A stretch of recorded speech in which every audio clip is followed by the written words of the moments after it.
that Halloween movie collector, Pat. And since it's the holiday season, I'm getting festive. I'm in the mood. So there you can see my Michael Myers. You can see one of our Christmas trees in my house. This is like the house of Christmas trees besides a ton of Michael Myers stuff. And I thought I'm going to start doing a new thing here, like my top 5. Top 5 things that I like, because I'm a Halloween collector, Halloween fanatic, Halloween lover, but I do love horror movies in general, other movies, comedies, cult classics, music, tons of other things besides Halloween. Although Halloween is obviously my passion, even though a lot of it here, which you normally see in my videos, is all packed away until after Christmas because I had to make room for the tree. So this week I thought, getting into the spirit of Christmas, give a list of my top 5 horror movies, Christmas horror movies. There's so many of them out there. There's 2, one just came out, Violent Night, which I haven't seen yet. Heard good things about it. I got to go check it out. And You're a Mean One. I'm not sure when that's coming out, but that stars David Howard Thornton from Terrifier and Terrifier 2. Terrifier 2, clearly, hands down, my favorite movie of the year so far. Just fun from start to finish. If you can sit through it, if you don't mind the gore, it's a great movie. So, but every year there's always some type of new Christmas horror movie. I love my classic Christmas horror movie, classic Christmas movies. There's tons of those, and I actually did just see A Christmas Story, Christmas Part 2 to A Christmas Story, which I highly recommend. That was really, really good, especially if you're a fan of the original. Growing up with the original, that like I did every Christmas, you had the 24 hours of A Christmas Story. Just a lot of fun. But since I'm talking about horror movies, I'm going to give you my top 5 Christmas horror movies that are my top 5 favorite. So starting off with number 5, not at the bottom of the list for anything other than I'm just going to keep this to my top 5 to have a nice short video, is 1984, Gremlins. While it's considered a horror comedy, it's still a classic.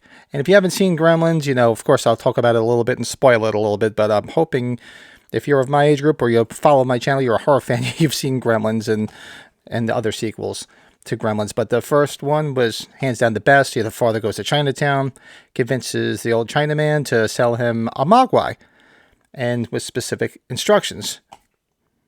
Don't get it wet. Don't feed it after midnight. Don't expose it to sunlight. And of course, what happens? All 3 rules are right out the door. And it makes for a fun movie. Such a great cast, a lot of fun. One of my 1980s crushes, Phoebe Cates, is in it. So start to finish, just a great movie. And it's considered a horror comedy. But let's face it, a lot of horror movies tend to be comedic. So a lot of them fall into that category. So my number 5, Gremlins, 1984. If you haven't seen it, shame on you. Go watch it. Number 4, released in 2017. Better Watch Out. Now, this movie kind of flew under the radar for me, too. I seen it within this last year. I'd seen it and just didn't think much of it, but then I finally sat down and watched it, and this movie's just fun from start to finish. It's about a young boy who's got a crush on his babysitter. She's coming over to watch him, and he stages this whole elaborate break-in, or like tries to scare her and make it seem like he's shooting the person breaking in, and then it gets all exposed, and then he flips the script and becomes a wacko and is tying her up and he's killing all these other people, and then there's a great twist ending, which I just won't kind of spoil if you haven't seen it. But it's just a fun movie, start to finish. Some crazy shit goes on in it, and to me it's become definitely in my top 5. I mean, like I said, there's a lot of horror Christmas movies, but I'm just going, these are the top 5 that come to mind that I really like, and better watch out. Go check it out. It's a lot of fun. It's a good movie. Now, number 3. Top 3 are going to be all older Christmas horror movies that I grew up with that are 3 of my favorites of all time. I watch them every Christmas, and they're just a lot of fun. So number 3, 1984, Naughty. Silent Night, Deadly Night. Now, if you haven't seen this movie and you're an 80s slasher fan, shame on you again. Go check out Silent Night, Deadly Night. Whole premise is a young boy is in a car with his parents driving, and they end up getting fooled by a man dressed as Santa who's on the side of the road, and he kills the family, kills the mother right in front of him. He's put into an orphanage, and it's like a Catholic orphanage with nuns, and they're real strict and real mean with him. And he's just all screwed up ever since, because it doesn't like Christmas, doesn't like Santa, because it just reminds him of what happened to his family. And then as he's getting older, he seems to be a little bit better. They get him a job at a toy store, of all things. And that Christmas, he's doing great at the toy store. He's doing fantastic. He's coming out of his shell. And then the owner of the toy store says, well, we need a Santa Claus, and doesn't know his backstory, and makes him put on the Santa suit, and he just snaps. And from there on, it's just a lot of fun. It's just a great... And there is a sequel. There's a couple of sequels, too. The second one is just a laugh-out riot. Yeah, go check that one out. But the original Silent Night, Deadly Night, just a lot of fun, very nostalgic. And actually, there's a new... I just saw there's a game... and some other stuff that's recently came out, like a board game. I think it was Fright Rags, Silent Night, Deadly Night, and some other stuff. There's some action figures. So it's become a real classic. So there's a lot of stuff out there sort of in the vein of like collectibles for Halloween, because it's become so popular within the last 10, 15 years as a cult classic. But a great movie. Go check it out. And as a matter of fact, as of this recording, in the Halloween Collectors podcast, we've been doing watch-alongs every Tuesday night at 10 p.m. Eastern Time. And we did a watch along of Silent Night, Deadly Night. And I will put the link here to that. Go check it out. It's a lot of fun. If you haven't done any of our watch alongs, go check it out. We're going to be doing some Christmas horror themed ones right up to the end of the year. And we come to number 2. Now, number 1 and number 2 were real close for me, but number 1 beat it out because it's simply just a classic and one of my favorites. But number 2 is Christmas Evil from 1980. It's a very low budget B movie, starring Brandon McGart, who's actually the father of Fiona Apple, for those who are big fans of Fiona Apple. And he's been in a bunch of other things since. He's a lot older now. But this movie is very sentimental to me for many reasons. One, I think it was the first horror Christmas movie I saw, even before Black Christmas, simply because it was filmed in my hometown. Part of it was filmed in my hometown of Edgewater, New Jersey. And several scenes in the movie, I watched them film because my elementary school was right down the block from where the main character's apartment was. And that building is still there, still standing in my hometown. So a lot of nostalgia there because I actually got to see some of the scenes that were filmed. And the premise is it's sort of like, same thing. Young boy gets screwed up because of Santa type thing. So when he's a young boy, he's all obsessed with Santa, sees his mom fooling around with Santa at night, which turns out to be his dad. And he was just playing Santa for them. And then he snaps because something inside his head snapped and doesn't think that there's a real Santa, but he thinks he's Santa when he gets older. And then he starts to become Santa, and he goes around and keeps a whole list of naughty and nice kids. And it's just a lot of fun. I mean, it's a slow burn because there isn't a lot of like killing and gore towards the end of the movie. So you have to kind of sit with it. It's a slow burn, but it's a great movie. It's got, God, I can't remember the guy's name. He was in, I think, 2 seasons of The Walking Dead too, as well. I'm forgetting his name. It's one of his first movies as well. Let me look up. Hold on one second. I can't think of what his name was. Yes, a young Jeffrey DeMunn, and you'd recognize him from The Walking Dead and tons of other stuff. He's become an accomplished actor since. But it's a lot of fun. It's actually, it's on Trauma did a real good re-release of it years ago, and with some cool stuff on it. So, and they actually did an interview with the director, Lewis Jackson, on that Trauma release. That's the one I have, so go check it out. But classic, one of my favorites, very nostalgic for the reasons I told you. Go check it out. And my number 1, hands down, the original Black Christmas from 1974. Olivia Hussey was great in that movie. Arguably pretty much the first final girl. Now, this movie's one of my favorites and very nostalgic for many reasons. I'm a Halloween fan, and if you haven't heard of Black Christmas, there's so many elements from that original Black Christmas that appear in Halloween. Not necessarily ripped off from Bob Clark, which is an interesting thing too, because Bob Clark, the director of Black Christmas, also, now you think a horror movie, he went from there and directed a good Christmas movie. Well, not necessarily a good one, a great one, but not a horror one, in A Christmas Story. That was Bob Clark. He also did Porky's. He did a bunch of other movies, and tragically died in a car accident a few years back. But just innovative in the field of horror movies. From the whole point of view of the killer, the whole opening scene, if you go and watch it, if you haven't watched it, very reminiscent of the beginning of Halloween. The whole point of view from the killer, like in Halloween, that stalking, that mood, that atmosphere of not seeing, him lurking in the shadows. All of that directly influenced Halloween, and it's just a great movie. A young Margot Kidder's in it. Andrea Martin from SCTV's in there as well. Just a great, fun movie to watch, and it's very nostalgic for me, especially around Christmas time.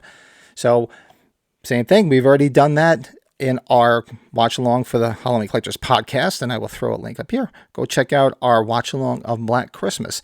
A lot of fun, and such a great movie. I'll tell you the plot of it as well, because I'm sitting here going on. I could just gush about this movie. So basically, it's a sorority house, and there's this killer who ends up climbing into it and staying in the attic and just picking off the sorority sisters one by one, coming down from the attic, and the house mother, the crazy drunken house mother. And it culminates in a showdown with Olivia Hussey, who is the final girl. And the whole while, another thing I completely forgot about is this is 5 years before When a Stranger Calls, 1979. And this was a whole premise where he was up in the house and making obscene phone calls, and they're hearing these phone calls and creeping him out the whole darn time, and he's from within the house. Something that directly influenced When a Stranger Calls 5 years later. So long story short, and they have a big showdown at the end, and there's a whole backstory where Olivia Hussey's boyfriend, she turns out to be pregnant, and she wants to have an abortion. There's a whole social commentary to it too. Butcher's not overbearing, but basically it paints him as the killer, so they're all thinking it's him at the end. And long story short, he's still up in the attic. You never see him except for his eye. His name is Billy. And go check out Dave McRae. I'm sure most Halloween fans follow Dave McRae's channel, and he did a great fan film. Was it a year ago?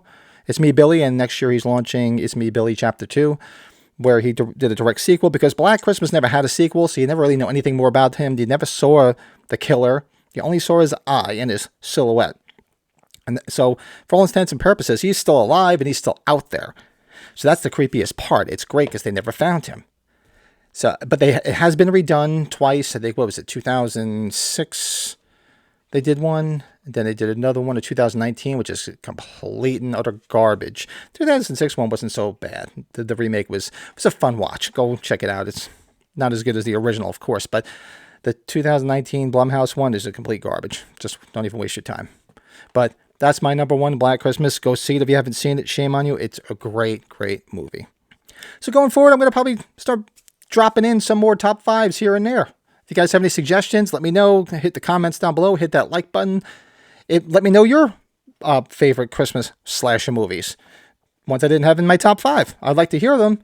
Some I may have even forgotten about. So just hit that like button, hit that subscribe button. I'm going to be pumping out some more top fives as we go along. Probably Christmas themed just until the end of the year.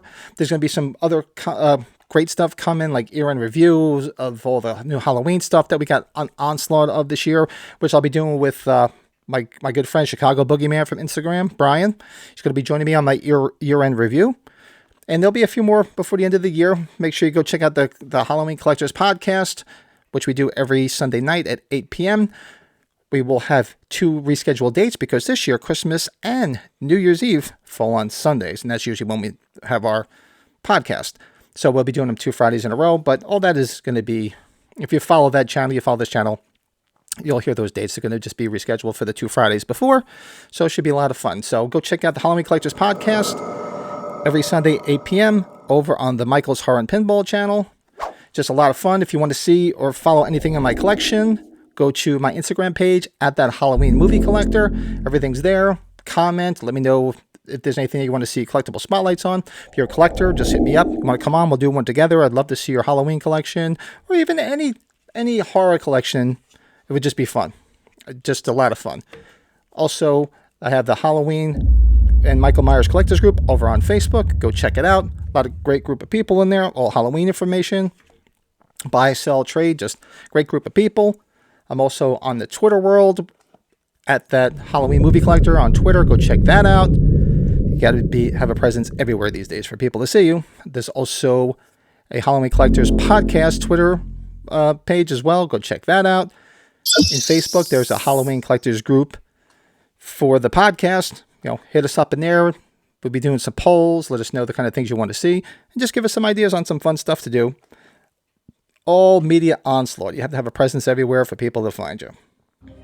So that being said, hope you enjoyed this video. Hope some of these made your top 5 list.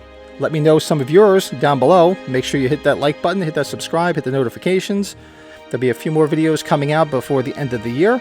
As everybody's gearing up for Christmas, I haven't even started my Christmas shop. I'm usually done by now, and I haven't even freaking started yet as of this recording. So be sure to like, subscribe, hang out, put that list in there. I want to hear people's top 5 horror movies and slashers. Let me know what I left off here, and there are a few other ones, but I just want to keep it to a top 5. So make sure you come back for the next few videos for the end of the year, and I'll talk to you soon.